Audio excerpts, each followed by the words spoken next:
Idan kana so ka gane jikinka akwai sihiri ko sammo ko iska ko kambun baka, to ga hanya mafi sauƙi ko kuma na ce hanya mai sauƙi da hakan zai tabbata maka ba tare da ka je ka sa wani ya ma bincike ba, shi ma ba tare da ka je ka sa an maka istihara ba. Za mu baka wannan sirrin kuma bayan mun baka za mu baka maganinsa. Abin da za ka yi abu na farko shine idan kana so ka gane akwai sammo ko sihiri a jikinka, lokacin da kai sallar la'asar ba za ka tashi a gurin ba, za ka yi wurdin ayatul kursiyu shine Allahu la ilaha illahu alhayyul qayyum har ƙarshe ne, za ka yi wurdin ta ƙafa 70 ko za ki yi wurdin ta ƙafa 70. Akwai alamu guda 3 zuwa 4 wanda za ka ji su, wanda kowanne za mu maka bayanin meye matsalarka. Abu na farko, akwai waɗanda suna cikin wurdi, don na taɓa yin tambaya a baya, to ga amsoshinku.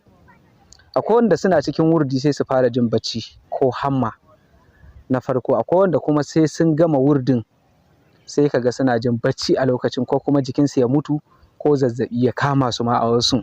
To ga hanyoyin duk da za ka fahimci matsalarka daki-daki, kuma za mu ba da maganinta daga baya in Allah ya yarda.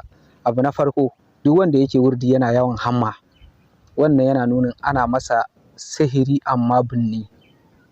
Abu na biyu, duk wanda sai bayan ya gama wurdin yake yin hamma sosai ko kuma bacci ya karyo masa, wannan yana nunin yana da iska.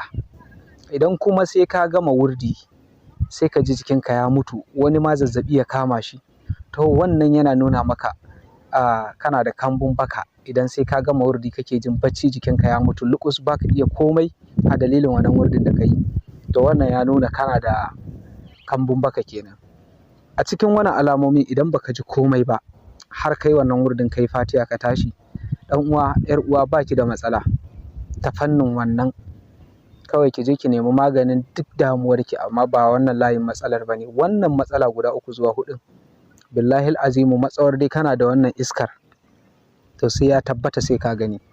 Mun ba da shi saboda manzon Allah sirri da duk kome yake damunka daga cikin wannan abin da muka faɗa gashi nan za mu faɗe shi, shi ma za mu ɗora muku shi.